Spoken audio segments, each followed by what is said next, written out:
guys, and welcome to another video.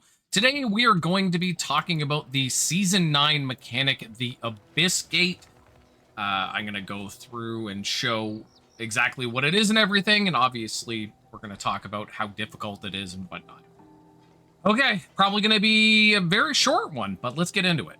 Abyss Gate.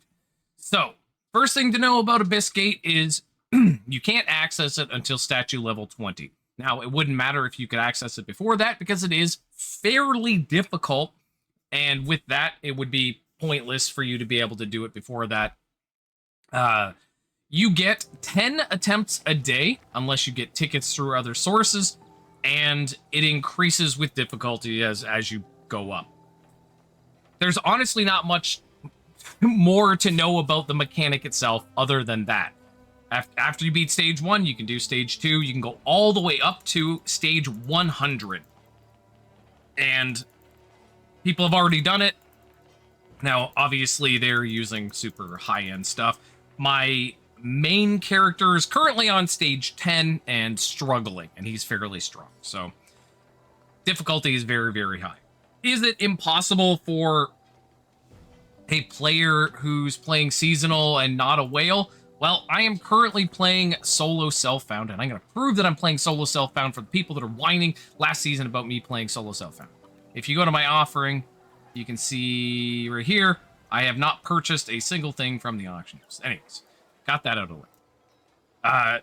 My character's not super strong in any way. I do about 65 billion DPS right now. My defenses are solid, but they're nothing insane. I've got 20,000 hit points.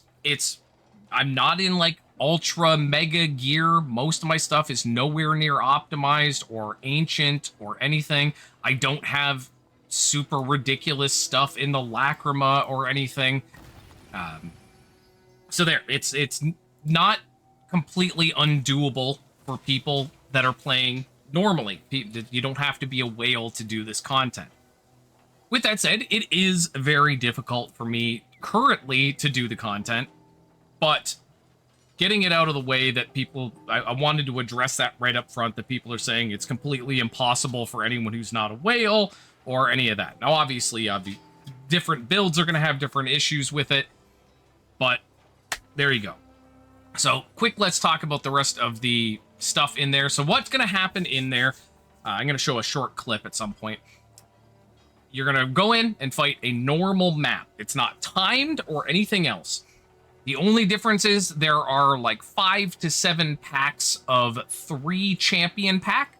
So 3 champs at a time. Now, sometimes if you are careful, you could pull one of them away and deal with them individually. That's what I do. Again, I am not fast through this content right now. My DPS is not particularly high, and I'm still working on a lot. So what I typically do is clear trash and pull 1 champion at a time when I'm absolutely forced to. Now, how the boss gets spawned in there is important because, unlike a normal map, enemies don't drop loot in any form other than 1 item, which I can't remember what it's called because it doesn't matter. It's the only thing that drops. And all that item does is fill your bar so you can get to the boss. Currently, there is a bug where it'll show 100% complete. It'll pop the thing up, but it's actually not complete. You need a little more. So if you're hitting the button and getting an error, just kill a few more things, and then eventually it will pop up and you'll be able to go in there.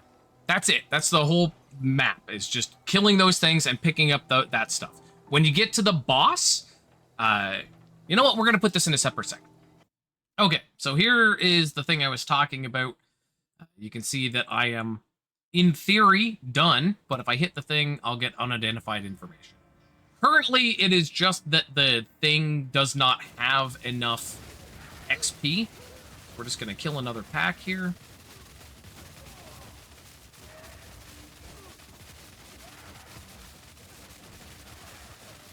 You can see the essence of the abyss dropping. And there we go. Okay.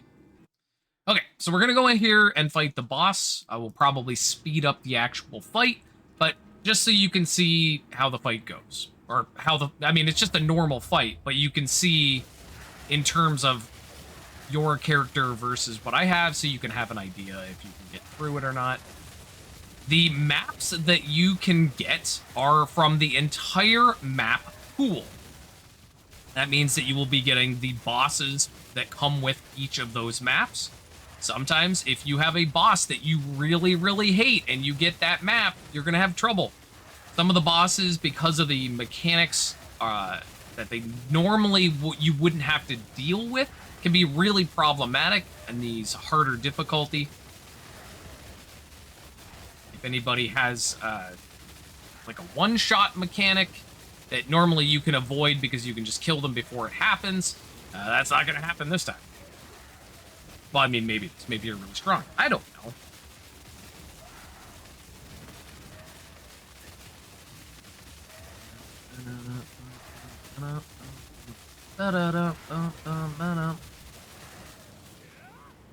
For people that are going to ask what build I'm using here, I'm using Unleash Lightning Shot. I will put a link to my, well, the what, week 4 or what, week 2 version of the build.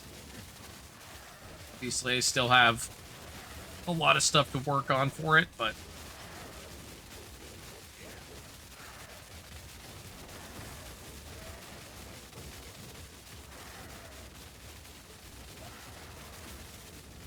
yeah, and people are complaining about this mode, but I actually really enjoy it because it forces us to, or at least some of us, it's going to force us to actually do mechanics on fights we don't normally bother because it's too weak. Like, you just kill the thing before it has a chance.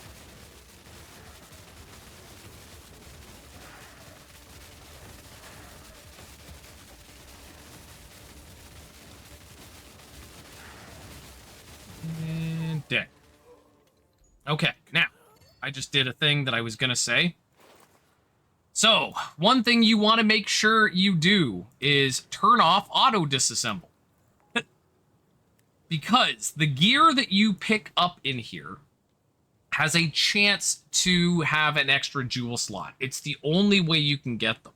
So if you get a base T35 or T34 or whatever you're looking for, there's a chance it could have an extra jewel slot. Now, you can't re-roll the jewel slots, and this is important and why I'm putting it in here. If you get one that's got like a white and then a red and a blue, that's it. That's all you get. Now, you can re-roll it and get other ones, but it will get rid of the extra slot. That's important to know. The other thing, obviously, that can get in here is the new, what are they called? I don't even know. Stones? Whatever these things are. They are locked behind your jewel score, which is why the extra jewel slots are important. I think the first one is at 1,000 points. Now, the stones themselves, I am going to talk about separately, but you can unlock them in here. So the 3 things that we have to worry about getting in here. 1 is extra jewel slot gear. 2 is the stones for there, which again, I'm going to talk about separately. And the last one is the gear slot upgrade anvil. Every time you finish the Abyss Gate, you're going to be given this menu, and you're going to get 3 chances to roll and upgrade the gear slot. They have a maximum of 300, and every time you succeed, the chance that you're going to succeed again is going to go down. The chance will increase the farther you are into the Abyss Gate, so you get 50% at level 1. I don't know what it is at level 2 because I haven't done it on this character. You know what? We're going to try it right after this and just see for sure. The upgrades are listed if you don't know what you want. You can click on each thing and it will show you what you're going to potentially get if you get them. Obviously, there are ones that are going to be better, like the total weapon damage is probably the one you should aim for to start. Some of the other ones are really good. I feel like the bottom 3 are really not particularly great, but they're also not something you would ignore. We're going to roll, in fact, these bottom 3 because it's 50% chance at tier 1. I want to get at least one of all of them before I bother trying to get a second one because it goes down to 25%. Success, success, and failure. Okay, so that works out. So I gained a chaos resist and 1 element resist. Nothing particularly great. Hold on, did I get something else here? I got dexterity and int as well, which, I mean, I don't need int, but still nice to get the extra stats. So again, pretty simple, straightforward stuff. Now the stones themselves I'm going to talk about in a second. So let's go talk about those stones. Okay, so now we're over here on my main character, and we have the one Dawn stone I've had drop so far. So there's 3 different types of stones. There's the rare, the unique, and the holy. The rare and the unique will share slots as you unlock them. So you have your 2 slots. At the first 2, you can do 2 rares, you could do 2 uniques. Doesn't matter. You can use them in any combination. The last one is only for the holy one, as far as I know. The gear itself, or the piece itself, all it does is amplify the stats that are on gear in that slot, as long as they're the right type. So this is exact for a strength int glove type. It'll give me 17.6% stat boost to everything on it. And it says Abyss stones do not apply to certain activation type options. Basically, what that means is if it's something you can put in the Lacrima, it's not going to activate. Now, the difference between the 3 stones, the yellow ones, the rare ones, just base stats on normal style gear. Okay, so any gear that you can craft. That includes up to ancient type. Okay, doesn't matter the rarity, as long as it's rare or higher. The unique ones affect a specific unique piece of gear, and obviously that can be really good. It works the exact same way. The holy one, I haven't got one yet. I do know, though, that they give you an effect specifically from a unique piece of gear that gives you an effect for a specific skill. So an example, I don't even know where to look to find a good example.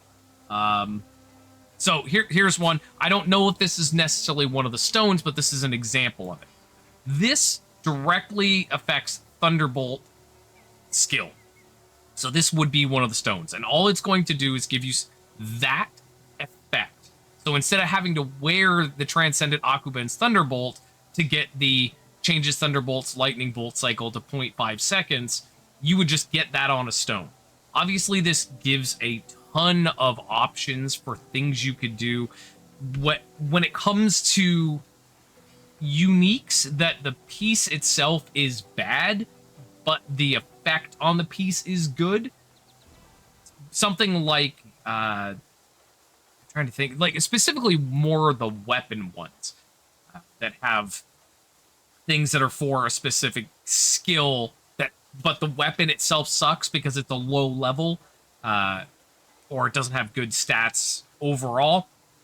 Again, they're incredibly difficult to get in the first place. I don't know how high you have to get in the Void Rift. Actually, maybe if we, or not the Void Rift, the Abyss Gate. Where's the information? Does it show how high you gotta get to get these stones? I don't think it does anywhere. Oh, I'm only on stage 6. I thought it was higher.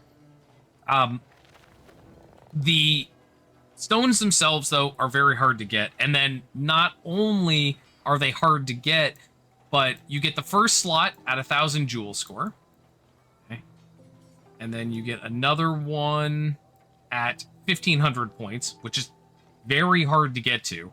And the last one, so the distortion stone is the holy one, the one I was talking about. That has a specific skill thing. And then the next one is at 2,000 points, which for any normal player is not a level you're going to get to. That would require incredibly good rolls, basically maxed out perfect rolls on all of your slots, just about. I don't see many non-whale players getting to this point, but even if you get the first one and the second one, getting something for a gear slot that is very strong.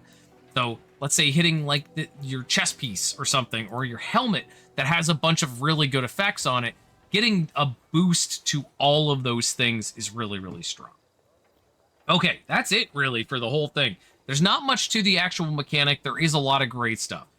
People are having issues with a couple of things. One, the stones are showing incorrect values. So they're getting stones that say 170% instead of 17%. Obviously, that is just a decimal place in the wrong spot. People are having issue with the slot upgrades themselves, which show, just for the record, at the bottom of your gear. You can just go to your gear and then scroll down. It'll show you the amount. People are saying, well, I took my gear off and it didn't change my stats, but it doesn't affect the gear directly. It affects your, like, something like this that affects total armor, total dodge rate, total barrier. If I take this off, it's on the slot. It's not on the gear itself. So you'll still get this bonus. People are having issues with that. Anyways, that's the whole thing. Hopefully you guys can enjoy some of it if you get out there and try it. Lots of season left. Now, as far as I know, we will be getting the Ash event in like a couple of days. So if you know what the Ash event is, get excited. And if we don't get the Ash event, I'm sorry. But for now, as always, guys, stay safe, pet cats, eat broccoli, and you'll see me next time.